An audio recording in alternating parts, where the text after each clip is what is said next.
everyone. This is Heather Shepard, your host and guide along your journey with the Keto Cancer Solution Podcast. Today, you're listening to episode 17, Healing Your Gut Microbiome.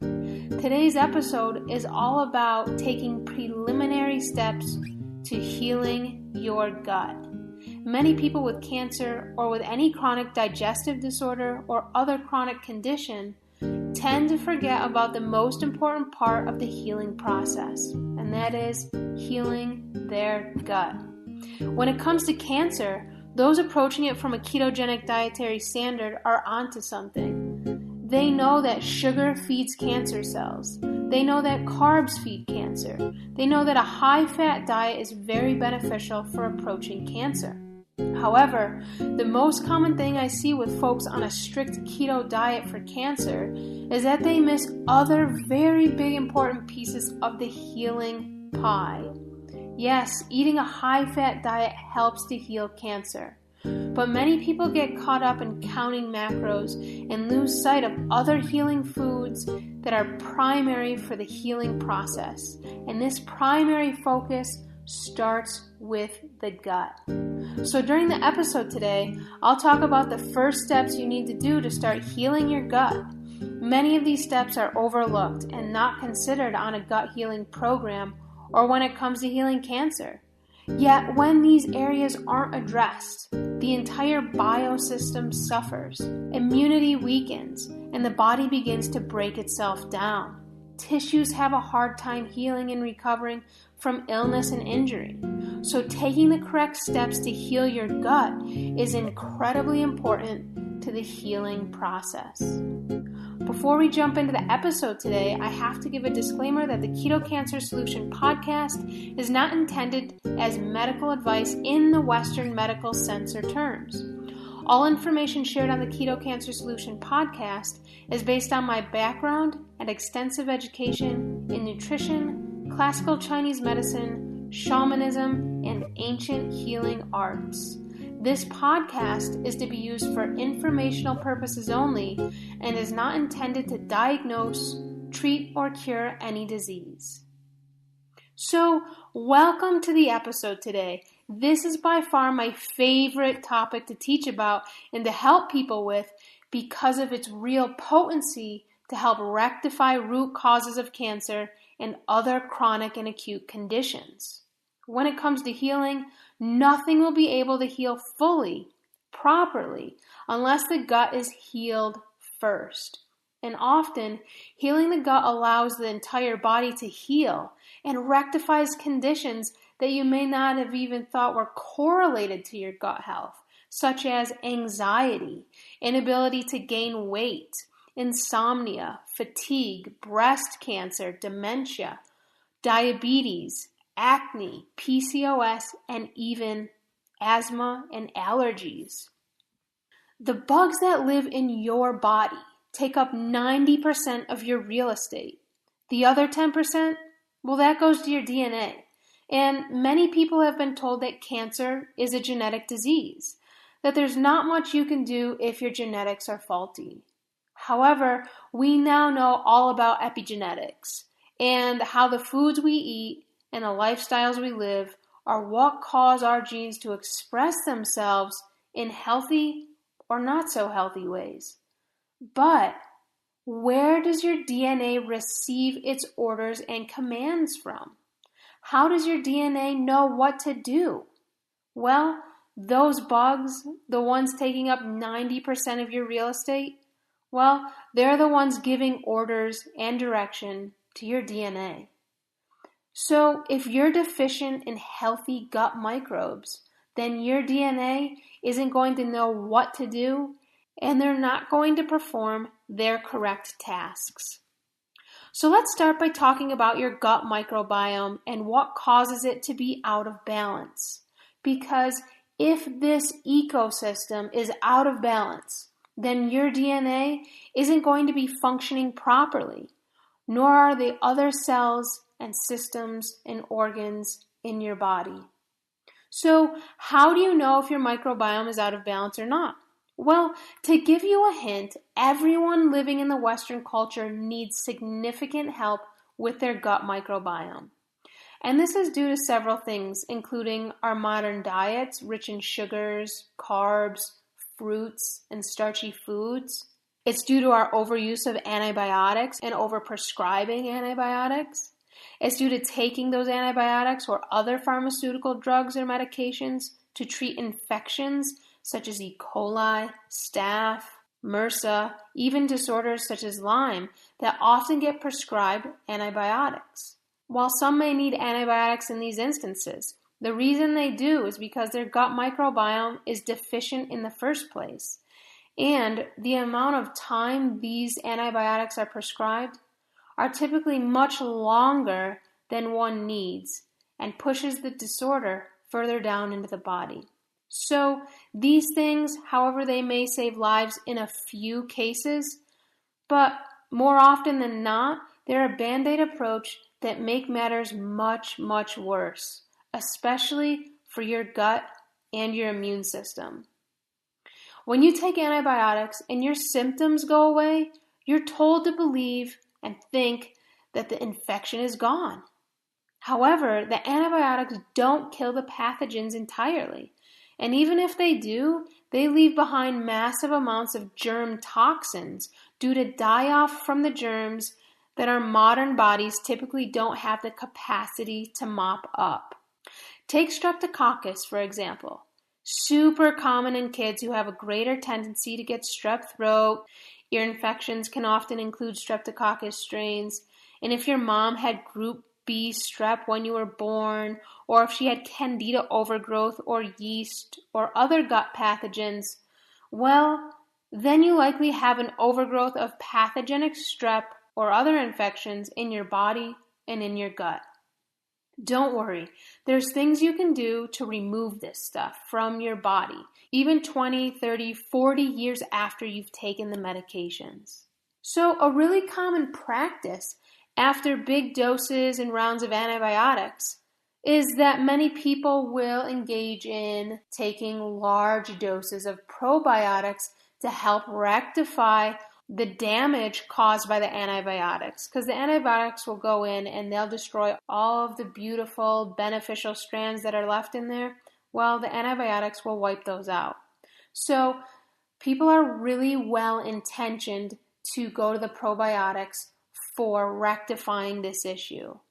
However, many probiotics are worthless, and I'm really sorry to be blunt about this, but people really need to start understanding this to help support their health, because probiotics can actually do more harm than good if you're taking the wrong kind of strains for your body. I'll talk more about probiotics in a future episode, but keep in mind you really want to consult with someone who's very familiar with the probiotic world and this area of the gut before you spend heaps of cash on a product that might not even work and that may make matters worse. And this is something that I work with people a lot around. So, poor diet, antibiotic use, your mother's microbiome, all of these play huge roles in your current microbiome health. Some other things that harm the gut microbiome are heavy metals such as amalgam fillings, women who have copper IUDs. They tend to have a higher incidence of yeast infections, and this is largely due to the constant supply of copper that gets stored in the gut, depleting microbiome levels and attracting pathogenic yeasts and fungus. Herbicides, pesticides, and fungicides all deplete the microbiome. There are multiple studies that have been done exceptionally well. One of the researchers doing some of these studies is Stephanie Seneff, senior researcher at MIT, who has done just groundbreaking work on the topic of glyphosate. Glyphosate is the active ingredient in Roundup Ready, the #1 herbicide used today. And she has researched to a T its significant impact on the gut microbiome. It completely wipes out all beneficial gut microbes, but not only that, it even encourages pathogenic bacteria such as pathogenic E. coli and other pathogens to take over the gut. wiping out the good guys and gals and putting in the not so good ones. This is why eating as close to a 100% organic diet as you can is super, super important. Also, alcohol depletes the microbiome, gluten, and grains. The pathogenic bacteria love to feed off of these foods. They have a heyday on them. Eating carbs, sugars, fruits, and starchy foods provides a direct beeline for these foods to the pathogenic bacteria and infections in your gut, feeding them a constant food supply, keeping them alive, yet harming your entire well-being and wiping out healthy gut microbes. Aluminum depletes the microbiome. So if you're using aluminum cookware, if you use aluminum containing sunscreen, if you're using an aluminum deodorant, if you cook with aluminum foil, your gut microbiome is taking a big hit. Another thing that significantly depletes the gut microbiome that gets highly overlooked is stress. If you're living in a stressed out state, if you do the go, go, go lifestyle, your gut microbiome is really struggling. So healing your gut is far more than taking some probiotics, eating a scoop of sauerkraut here and there, and drinking a smattering of bone broth on Tuesdays. Healing your gut is about shifting your lifestyle on multiple levels and takes time, and there are many important steps to consider when rebuilding your gut microbiome that most people don't know about.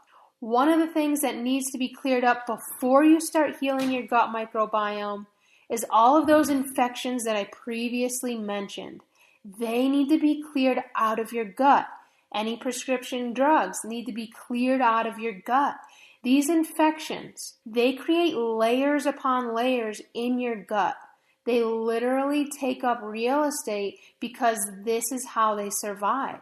So they cement themselves into your gut. These layers, which involve stubborn biofilms. A biofilm is a layer that actually resides above the infection. So Candida, Staph, Streptococcus, all of these infections have a layer above them called biofilms, and this cements the infection into your gut. It's a way that the infections protect themselves. So if you're really, really interested in healing your gut, if you're really interested in healing from a root place, these biofilms need to be removed right from the get-go. If these biofilms and infections are not removed, then you're never going to be able to rebuild your gut microbiome in truly nourishing, life-supportive ways. So before you go for the probiotic or the kraut, you have to get the pathogens out first. You have to remove the biofilms. This is the very first place I start with people to help prepare their body and gut for receiving all of these beneficial microbes from those potent foods that are available to us. The kraut, the really good quality probiotics. So these are primary steps. Second, if you have leaky gut, the food that you eat is going to cross the gut barrier and seep into your bloodstream. Most people today have some degree of leaky gut due to the modern diet and all of those things I mentioned previously, the antibiotic use, the diet, the metals, the infections, and so forth. If these holes in the leaky gut are not patched initially, it doesn't matter how many probiotics or probiotic veggies you eat. Of course, healthy foods are going to be better than just dumping sugar into your body. That's not what I'm suggesting, to just go eat some donuts, sugar and carbs. Not at all. What I'm suggesting is a more empowering approach. Okay, most people know probiotics, good. Sauerkraut, fermented foods, good. We need to take that up a notch. It's not just about the probiotic, because some strains may not be beneficial for you. They may produce inflammation and other harm to the body. Because what many people don't know is that some people can have adverse reactions to some fermented foods depending on what's in their gut. For example, fermented foods contain lactic acid and histamines, particularly fermented vegetables. And while these components of fermented foods are positive and beneficial, some people can't break down lactic acid or histamines, and this causes inflammation and even weight gain in some cases in the body.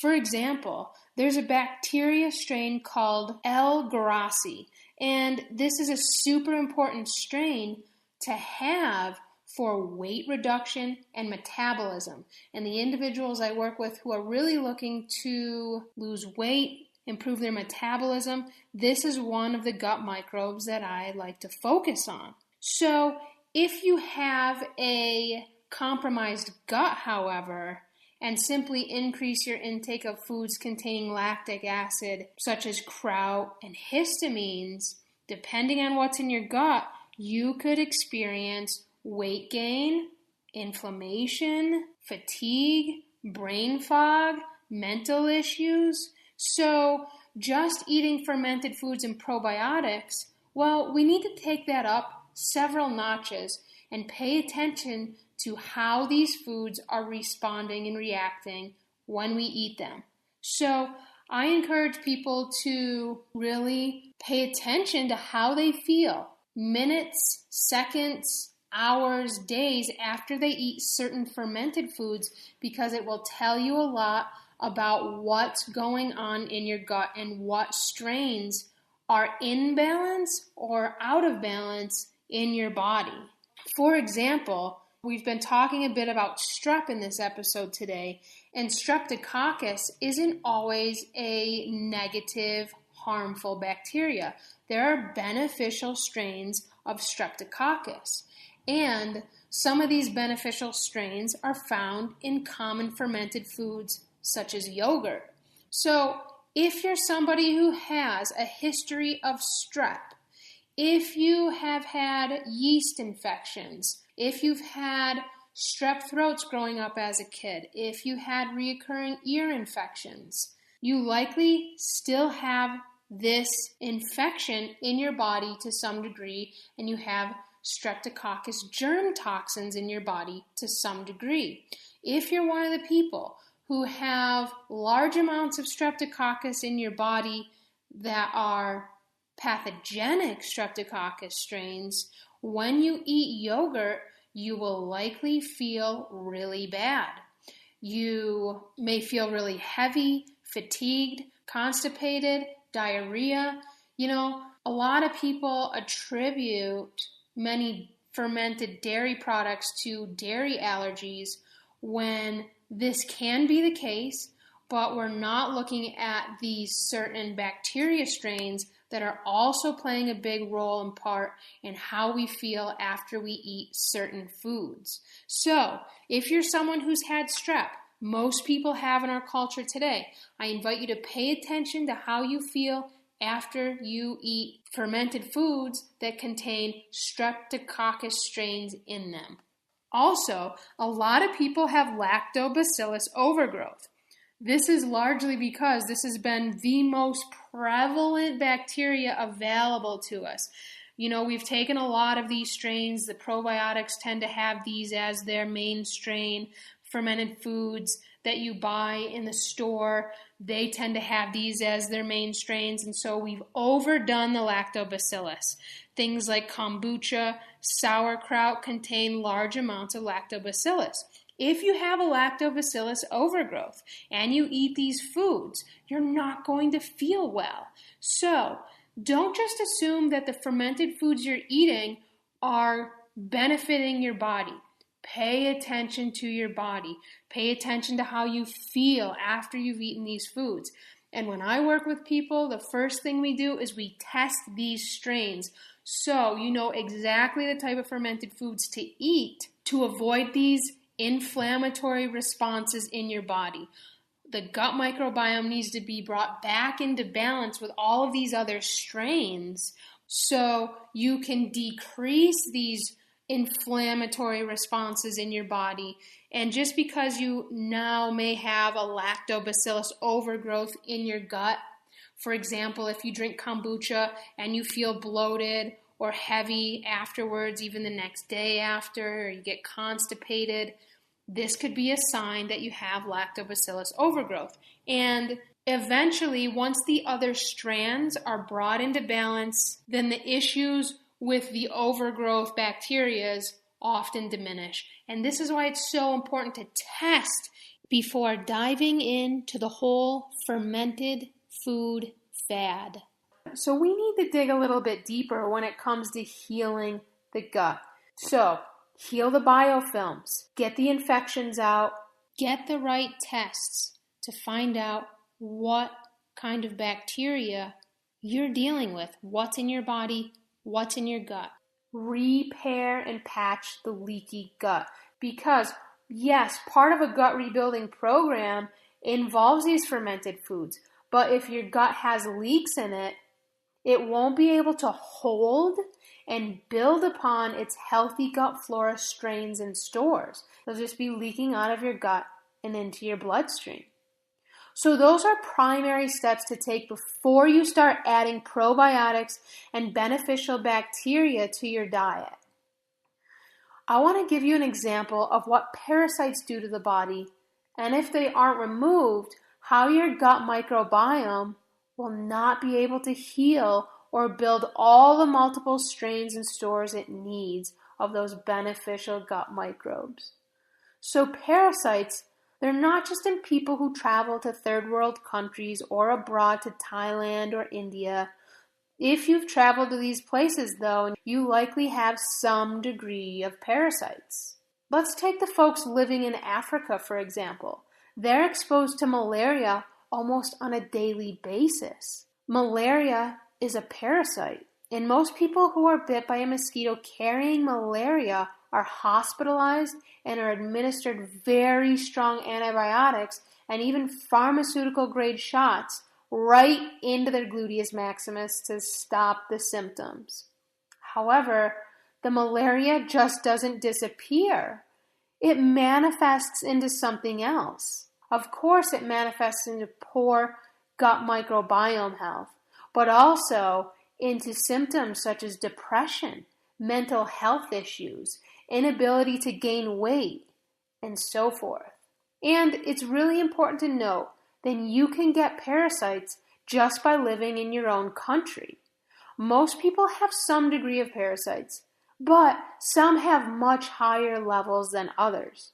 Some signs that you have parasites include inability to gain weight, never satiated, cravings, watery diarrhea, generally acutely, and this can taper off more into IBS or incomplete stools, even constipation as time passes, and anxiety.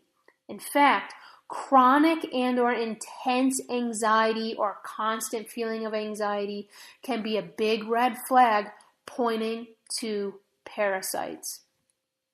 So parasites are one huge area that I look at when working with someone, because if these symptoms are present or if there are parasites, removing these is preliminary to rebuilding the microbiome. I also look at other things like candida, viruses, and other infections to make sure these things aren't in the gut before starting to rebuild it. And if they're present, my primary focus is on removing these substances first and foremost. This is like putting the framework down, the groundwork down in order to build upon, in order to create a robust, integral body and ecosystem. This is healing from the ground up. So to detect what's lurking in your gut, I make sure to do a thorough analysis with the people I work with, because if you don't know what's in there, you can't heal it from a root place. Usually, there are multiple things going on in the gut. Strep, parasites, candida, staph, and once I detect what's actually going on inside of you, I create a treatment strategy to help you approach your gut health from a root place. I do this by implementing nutrition, herbs, cleanses, and those are open to it, radionics, for removing these things from your body so you can start to heal and rebalance and revitalize your gut microbiome in a really effective, potent way. Another way I detect what's going on in your gut is by having you get your stool tested by a very reliable and top quality company who specializes in stool analysis. They'll take your stool, see what type of parasites you have, what kind of bacteria is in your stool, is there yeast, are there fungus, are there heavy metals, and so forth. And this is another diagnostic tool I use in my practice. I want to conclude the session today by inviting you to keep in mind that it doesn't matter if you have a bowel movement each day or not. Yes, it's great to have a bowel movement every day, and this is highly recommended, 1 or 2 bowel movements a day. However, this is not a gold star indicator of your gut health and microbiome levels by any means. Because today, most people think that if they have a bowel movement at least once per day, that they're good to go in the gut health department. However, this is not necessarily an accurate reflection of the health of your gut. Gut health is very holistic. It's much more than bowel movements. Digestion starts in the mouth, the brain even, and travels all the way down to your anus. It even involves organs that aren't on that path, such as your pancreas, liver, and gallbladder. And depending on the appearance of your stool, you can really detect the organs in the body that are out of balance and that are likely contributing to poor microbiome health. I'll talk more about stools and how you can analyze your own stools in my next episode. But until then, I invite you to pay attention to your stool and to consider your health history and medical history to see areas that you may need to address to access some deeper healing in your gut and microbiome. Did you get reoccurring strep infections as a kid or even an adult? What about pneumonia? What about cloggy ears, a sign of candida overgrowth? Did you take rounds of antibiotics throughout your life? Are you having trouble gaining weight? Are you super anxious? All of these things are important diagnostic signs and tools and are important to reflect on and remove before spending large sums of money on all those probiotics and probiotic-rich foods. Really, until your stool is tested and a thorough analysis of your health history is performed, it's like a shot in the dark when it comes to healing your gut. You won't have a roadmap otherwise and may actually be doing more harm than good. So, thanks everyone for joining me today. If you're interested in learning more about your gut, I invite you to my upcoming Reclaiming Your Gut Microbiome workshop this July 7th and 8th, all done online via Zoom conference calling. Here, I'll teach you how to rebuild your gut microbiome and how to make some of the most nourishing fermented foods such as coconut kefir, coconut yogurt, ginger carrots, and bone broth. The class is limited to 12 participants and currently there are some spots left. You can hop over to the Keto Cancer Solution website at www.ketocancersolution.com, go to the Classes tab and click on the Reclaiming Your Gut Microbiome tab to learn more and to register for the class. For those of you that want to get started with healing your gut and microbiome, I invite you to reach out so we can start a conversation about what this may look like for you and how you can start to get to the root of your gut healing issues. You can contact me at ketocancersolution.com, and that's keto with a K. For those of you who enjoy the social scene, you're welcome to join me in the Keto Cancer Solution community on my private Facebook group at facebook.com/groups/Keto Cancer Solution. Thanks again for joining me today, and I look forward to seeing you next time.